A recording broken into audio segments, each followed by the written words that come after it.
It is good to be back in church.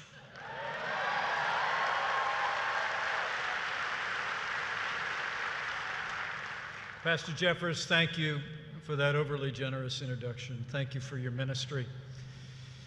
To Governor Abbott, Secretary Carson, Senator Cornyn, Attorney General Paxton, my fellow Americans, it is a special joy to be with you today to celebrate freedom on this Sunday in this special place. You know, the Bible tells us it was for freedom that Christ set us free. And I cannot think of a better place to celebrate freedom than here at First Baptist Dallas with all of you and with a man who just spoke and who has become so precious to your president, to your vice president, and to all who serve our nation in the White House. Would you join me in just showing your appreciation for Pastor Robert Jeffers, for his voice, for his ministry, for his courage, and for his faith. Thank you.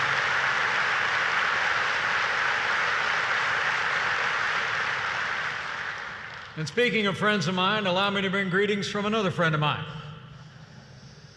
I heard he tweeted I was going to be here this morning. He has been a great champion of everything we will celebrate this morning. And he's been a great champion of people of faith and all the freedoms that we cherish. I bring greetings from the 45th President of the United States of America, President Donald Trump.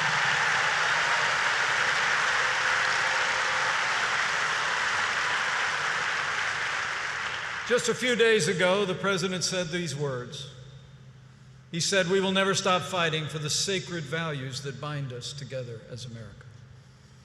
We believe that faith and family, not government bureaucracy, is the true way of life." And the President concluded by saying, "We live by the words of our national motto, in God we trust."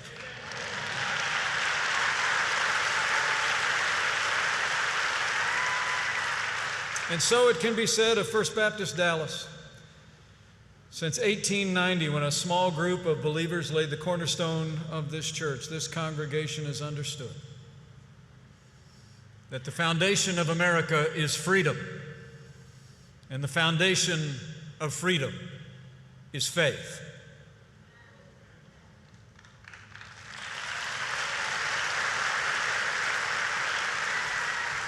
Which makes it altogether fitting that we gather in this place, and that we will gather in the days ahead in houses of worship all across America to celebrate freedom. So how do we celebrate freedom? On the occasion of the approval of the Declaration of Independence, our first Vice President said that he was, quote, apt to believe that the day would be celebrated by succeeding generations as a great anniversary, commemorated as a day of deliverance by solemn acts of devotion to God, solemnized with pomp and parade, with games and sports and guns and bells and bonfires and illuminations from one end of the continent to the other. And so it has, especially here in Texas.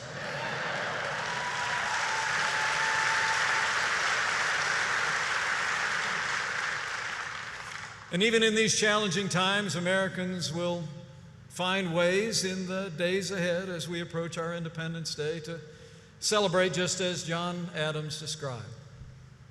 But those of us who cherish freedom know that we do well to celebrate freedom every day.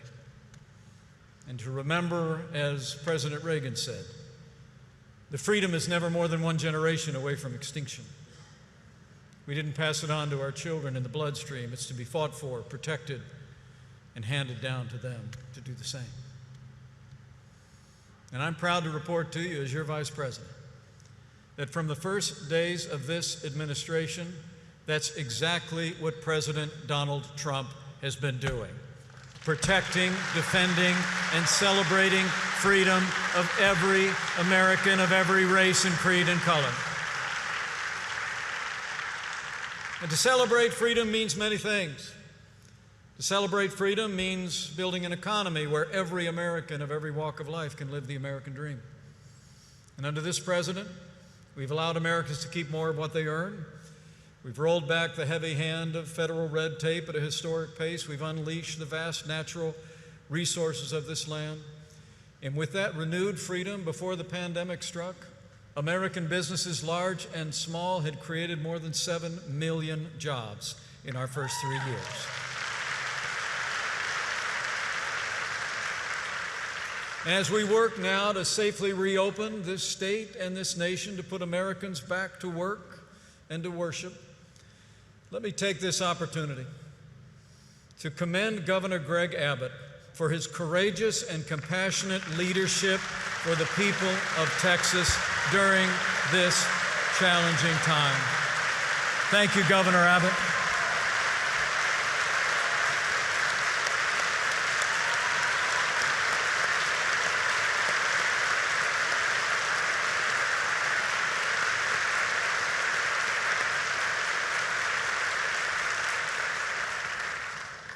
Working with your governor, we will put the health of the people of the Lone Star State first. And every single day, we'll continue to reclaim our freedom and our way of life. As each day, we are one day closer to the day we put this pandemic in the past. And when we do, with this governor and this president, we'll bring Texas and America back bigger and better than ever before.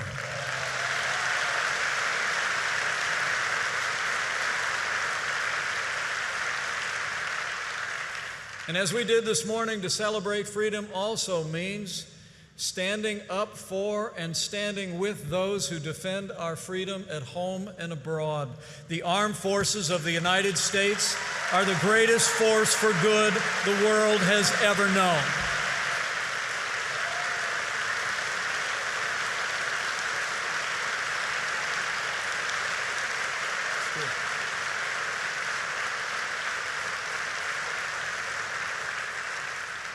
And under President Trump's leadership, I'm proud to report to you, after years of budget cutbacks that literally saw us, a significant portion of our Air Force aircraft on the ground being used as spare parts to keep other aircraft in the air, we've rebuilt our military. We've restored the arsenal of democracy. And as the proud father of a United States Marine and the father-in-law of a Navy pilot, I couldn't be more happy to report to you that we're finally giving our soldiers, sailors, airmen, Marines, and Coast Guard the resources and the support they need to accomplish their mission and come home safe. That's how we celebrate freedom, as we stand with those who defend our freedom. And to celebrate freedom also means standing with our allies, with freedom-loving people around the world. And under President Donald Trump, if the world knows nothing else, the world knows this: America stands with Israel.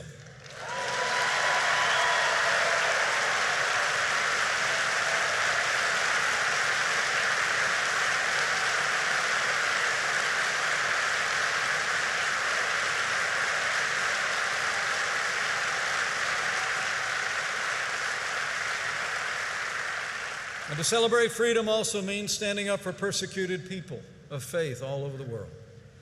And under this president, we've worked tirelessly to stand with persecuted communities, whether it be in the Nineveh plain of northern Iraq, where we've invested millions to help rebuild Christian and Yazidi communities, or whether it be working, as our president has, to release Americans facing persecution and captivity in places like Egypt, Venezuela.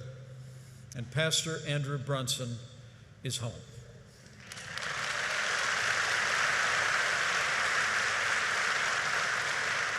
I'll never forget the day we were on the tarmac when 3 men who'd been held in captivity in North Korea arrived at Andrews Air Force Base in Washington, D.C.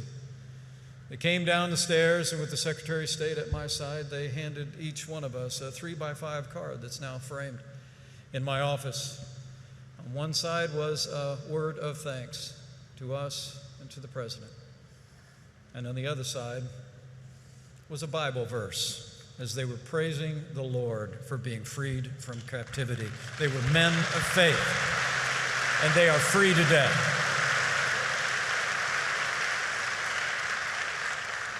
And to celebrate freedom also means honoring and respecting the incredible men and women who serve in law enforcement at every level, every day.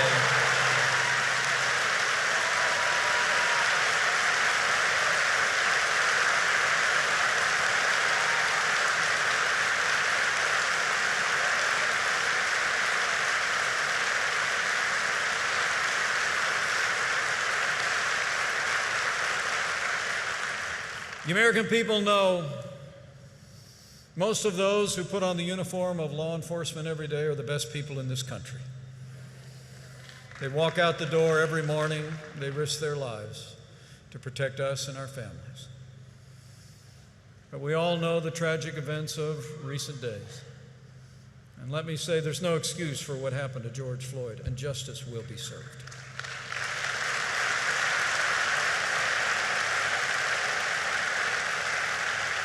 But there's also no excuse for the rioting, looting, and violence that ensued.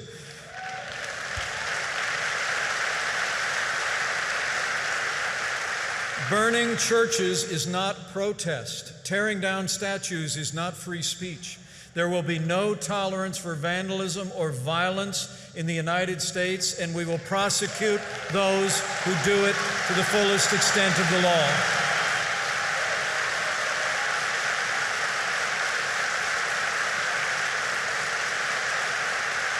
That's how we defend freedom. And finally, celebrating freedom means standing up for the values and liberties that we hold dear. As Dr. Jeffers said, that includes appointing now 200 judges to our federal courts who will all uphold the God-given liberties enshrined in our Constitution, like the freedom of speech, the freedom of religion, and the Second Amendment right to keep and bear arms.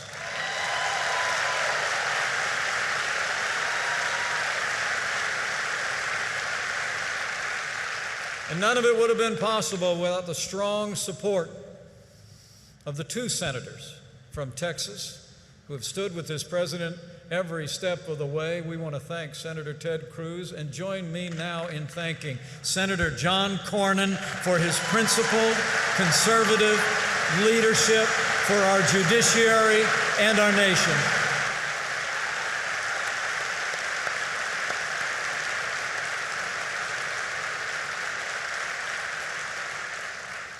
And with the steady counsel of Pastor Robert Jeffress, our president has also defended religious liberty from the first day of this administration.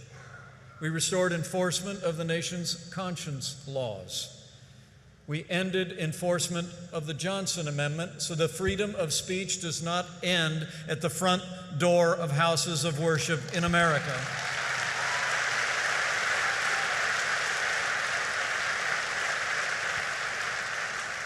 And like no other president in American history, President Donald Trump has stood without apology for the sanctity of human life.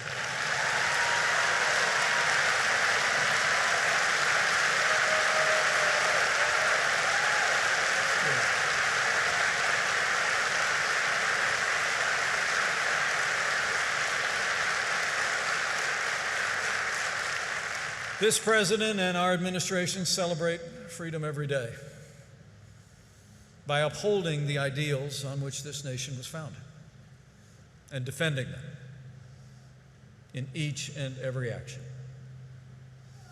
And now we find ourselves in a challenging time in our nation's history. We've gone through one of the worst pandemics in the history of this country, an economic downturn none of us expected. And for a time, we saw chaos engulf the streets of many of our major cities. We've seen statues of some of our nation's greatest heroes being torn down. And one can't help but wonder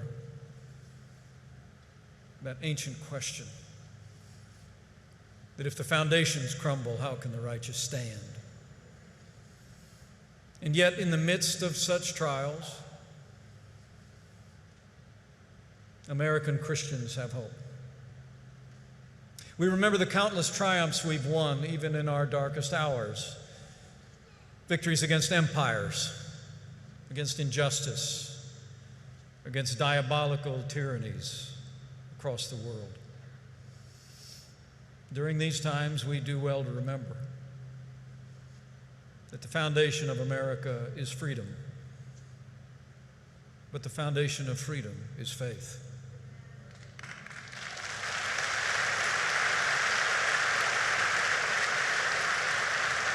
Our first president, George Washington, said, "Religion and morality are the essential pillars of civil society." And in his farewell address, he warned, "In vain would that man claim the tribute of patriotism, who should labor to subvert these great pillars of human happiness, these firmest props of the duties of men and citizens." He added, "Reason and experience both forbid us to expect that national morality can prevail in the exclusion of religious principle." During the tumultuous days of the Revolution, John Adams wrote to a friend that, quote, "It is religion and morality alone which can establish the principles upon which freedom can securely stand."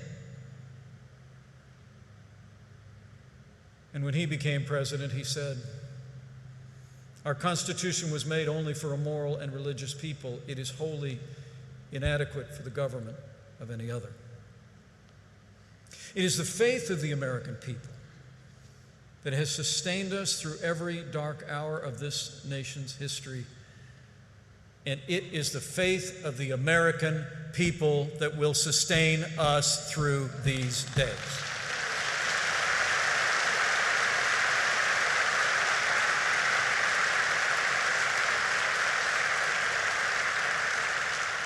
It's that faith that's seen us through even greater challenges, guiding us in our relentless drive for a more perfect union, for liberty and justice for all. As Abraham Lincoln said while visiting Independence Hall in Philadelphia in 1861, speaking of our founding, he said, quote, "There was something in that declaration giving liberty not only to the people of this country, but hope to the world for all future time." He added, "It was that which gave promise that in due time the weights should be lifted from the shoulders of all men, and that all should have an equal chance."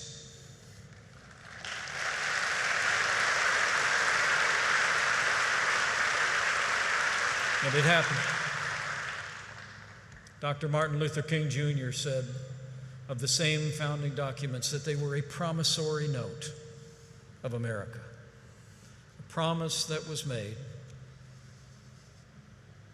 that all are created equal and are endowed by their Creator with certain inalienable rights.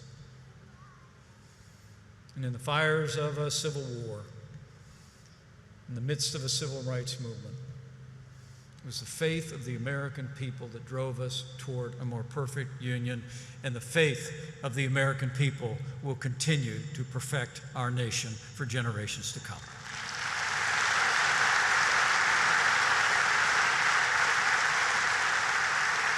The foundation of America is freedom. The foundation of freedom is faith. And as President Lincoln reminded us, in words that perhaps providentially have already been on the wall of this church this morning. In a Thanksgiving message, our 16th president said, "It is the duty of nations as well as of men to recognize the sublime truth announced in the Holy Scriptures and proven by all history, that those nations only are blessed whose God is the Lord."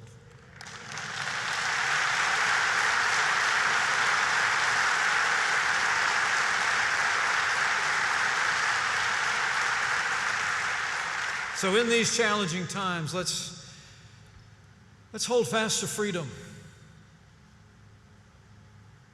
Let's also hold fast to that faith.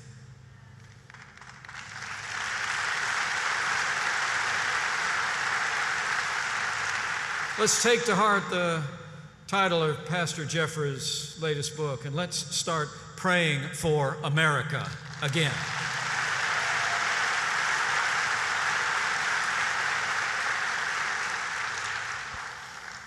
We're told that the prayer of the upright pleases him, and the prayer reaches heaven, his holy dwelling place. And in these times of great anxiety for many, the Bible tells us, don't be anxious about anything, but in every form of prayer and petition with thanksgiving, present your request to God, with the promise that the peace of God that passes all understanding will guard your hearts and minds in Christ Jesus.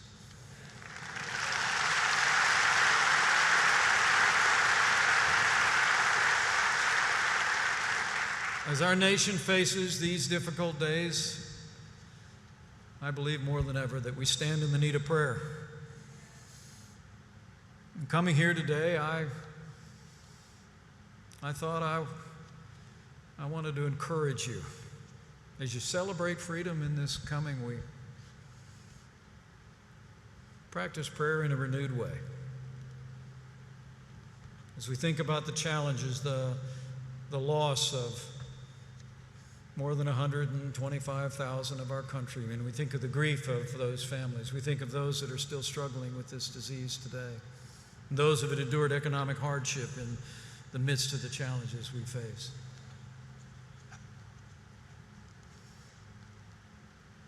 Let's claim that ancient promise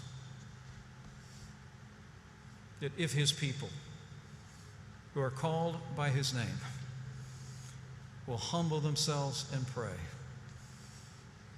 he'll do like he's always done through the long and storied history of this nation. He'll hear from heaven and he'll heal this land.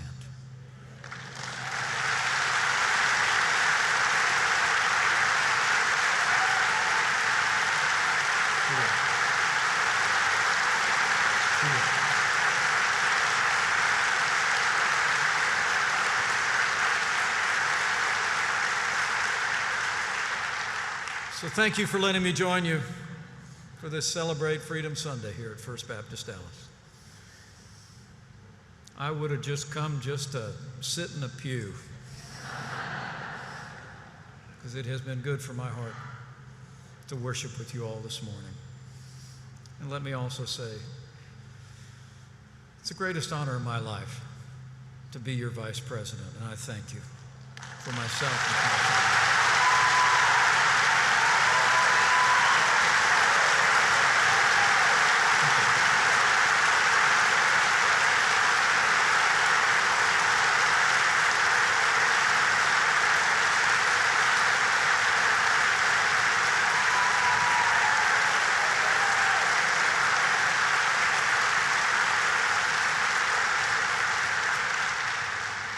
I had a pastor tell me once that everybody's under-encouraged.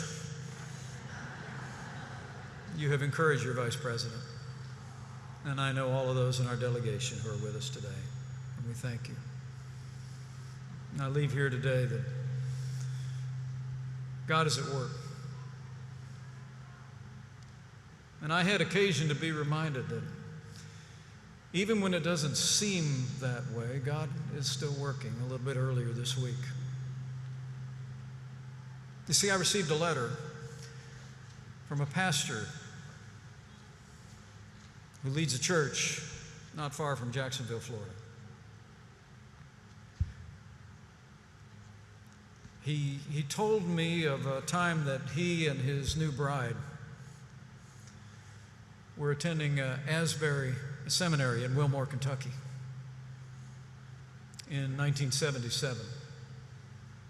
It was a place where they held in the spring every year a Christian music festival. They'd present the gospel with preachers. They'd present what was then the early versions of contemporary Christian music. have young people attend from all over the Midwest. But he wrote to me that in 1977 they had decided at the seminary to just continue the event. But he and his new bride felt called to do the work. He wrote to me and said that several friends told us that it would be very hard on our new marriage and that we shouldn't do it. But he said we answered the call. We gathered a few other seminarians to help us, and they worked a whole year to arrange the event in the spring of 1978. And then he said, then the night came, the culminating evening on Saturday night, where he and his new bride were walking through the camp area. It was raining, and they were disappointed. They thought it all had been for naught. And then he said, and that's because I didn't know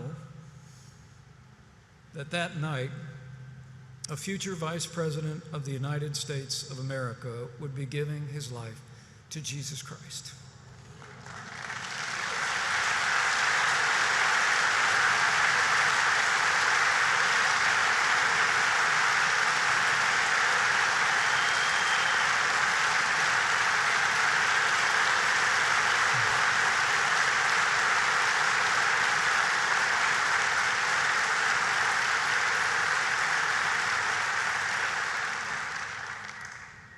He wrote to me, I cannot write this without tears.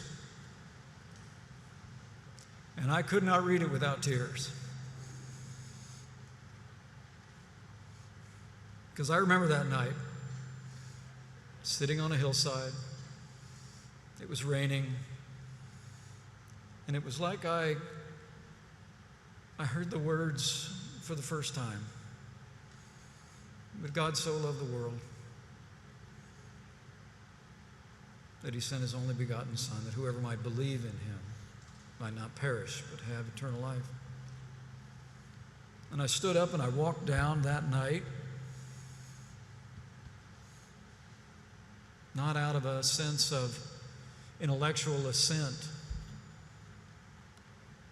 but because my heart was broken with gratitude for what had been done for me on the cross. I'm working on a letter to that pastor,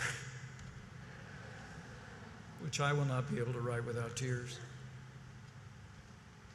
And I'm simply going to say to him and his wife, now I know who else to thank for that night so many years ago. The lesson in his letter was even when things don't seem like they're going the way we expected, they're going the way he expected.